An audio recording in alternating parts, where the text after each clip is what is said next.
Mental Chandrababu గారి కుటుంబంలో ఉందరు, నలుగురు ఐదుగురు కొందరు మెంటల్ పిచ్చి. నాకు ఒళ్ళు దగ్గర పెట్టుకుని మాట్లాడండి. వాడు ఒక మెంటల్ కేసు చంద్రబాబు గారు ఎర్రగడ్డ మెంటల్ హాస్పిటల్ నుంచి ఆ లోకేష్ గారి వీడు బయలుదేరితే హారతలు ఇచ్చి పంపిస్తారు.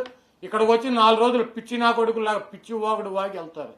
మా సంగతి చూస్తాడంట వాళ్ళ అమ్మనన్నామంట. మీ తల్లిని అల్లరి చేసినటువంటి 420 నా కొడుకు నీ బాబు చంద్రబాబు గారు. మేం కాదు. అసెంబ్లీ రికార్డులు చూద్దాం రా నీకు దమ్ముంటే. వాడు 4 ఓట్ల కోసం ఒక ఆడదాన్ని అడ్డం పెట్టుకోవటానికి ఆవిడని తీసుకొచ్చి అక్కడ అన్న మాటలు అన్నారని చెప్పి తీసుకొచ్చి బయట రోడ్డు మీద ఊరు వాడు అల్లరి చేశాడు నిన్ను నీ తల్లిని. వాడురా 420 గారు చంద్రబాబు. మేం కాదు. చూస్తాం అధికారంలోకి ఎవరిని వదలం. ఏంట్రా నువ్వు చేసేది నా బొచ్చు. నువ్వు చంపేస్తానంటే భయపడిపోతావు. ఇక్కడ నా కొడుకు ఈలాగా భీమునెత్తురు లేని వాళ్ళం అనుకుంటున్నా వైఎస్ఆర్ కాంగ్రెస్ పార్టీ అంటే. నువ్వు చంపితే చచ్చిపోతాకి, నువ్వు బెదిరిస్తే బెదిరిపోతాకి, నీ ఇంటికాడ ఉన్నటువంటి కుక్కలం అనుకుంటావా? పిచ్చ పిచ్చ వాగుడు వాగుమాక. నా ఇంటికి నీ ఇల్లు ఎంత దూరం, నీ ఇంటికి నా ఇల్లు అంత దూరం. ఆ రోజు వస్తే నువ్వో నేను తేల్చుకున్నావు. వదిలేస్తావు అనుకుంటున్నావా? లేకపోతే నన్నో వంశీనో చంద్రం ద్వారం పుండి ఒక 4-5 ఒకరిని వదిలి ఒకరిని టచ్ చేసి చూడరు. నువ్వు మగాడు అయితే ఎవడు ఉంటాడు ఈ రాష్ట్రంలో? ఎవడేమవుతాడో తేలుస్తా.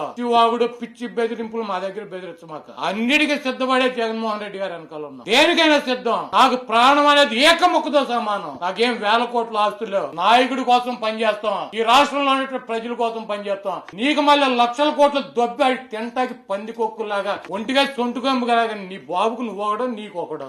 మీరేంట్రా మమ్మల్ని బెదిరించేది? టచ్ చేసి చూడండి నా కొడకలారు. ఎవడు టచ్ చేస్తాడు? నీ అధికారం వచ్చేలేదు. టచ్ చేయలేదు. నువ్వు వస్తే చెయ్యి టచ్ చేసి చూడు. నన్ను చేస్తావు, వంశీని చేస్తావు, ద్వారంపూడిని చేస్తావు, అంబటి రాంబాబుని చేస్తావు, జగన్మోహన్ రెడ్డి గారిని చేస్తావు, ఎవరిని చేస్తావు చెయ్యిరా.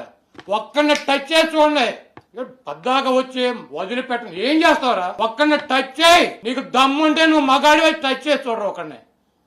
ఎన్నికల కౌంటింగ్ అనంతరం ఈ కృష్ణా జిల్లాలో గాని రాష్ట్రంలో అనేక మంది తెలుగుదేశం పార్టీ, జనసేనకు సంబంధించినటువంటి నాయకులు, కార్యకర్తలు వైఎస్ఆర్ కాంగ్రెస్ పార్టీ గ్రామ స్థాయి, వార్డు స్థాయి, మండల స్థాయి, నియోజకవర్గ స్థాయి యాక్టివ్ గా ఉండేటువంటి లీడర్స్ పైన ఉద్దేశపూర్వకంగా దాడులు చేస్తున్నారు. అదేవిధంగా వాళ్ళ ఇళ్లకెళ్లి ఇళ్లు పగలు కొడతాం, కార్లు పగలు కొడతాం, అర్ధరాత్రులు వెళ్లి వైఎస్ఆర్ కాంగ్రెస్ పార్టీ శ్రేణుల్ని భయపెట్టాలి, ఈ వైఎస్ఆర్ కాంగ్రెస్ పార్టీని డిస్టేజన్ చేయాలని చెప్పి పెద్ద ఎత్తున ప్రయత్నాలు చేస్తున్నారు. వాటిల్లో కొన్ని చోట్లయితే ఫిజికల్ గా వ్యక్తుల మీద దాడులు చేయటం, కాళ్ళు ఇరక్కొడతాం, చేతులు ఇరక్కొడతాం, తల్ల బాగలు కొడతాం. అదేవిధంగా ఈ గ్రామాల్లో గాని ఇక్కడ గాని మీరు ఉండకూడదని చెప్పి వార్నింగ్లు ఇవ్వటం అనేక రకాలుగా చేస్తున్నారు. వీటికి ప్రత్యక్ష సాక్షులు పోలీసులు దగ్గర ఉండి వాళ్ళు కొడతాంటే వీళ్ళు చూస్తూ నిలబడి ఎంజాయ్ చేస్తున్నారు. ఈ రోజు మా దగ్గర పోలీసులు ప్రేక్షక పాత్ర వహించేటువంటి సన్నివేశాలు, తెలుగుదేశం పార్టీ అల్లరి మోకల్లో మా వాళ్ళ మీద దాడి చేస్తున్నటువంటి సన్నివేశాలు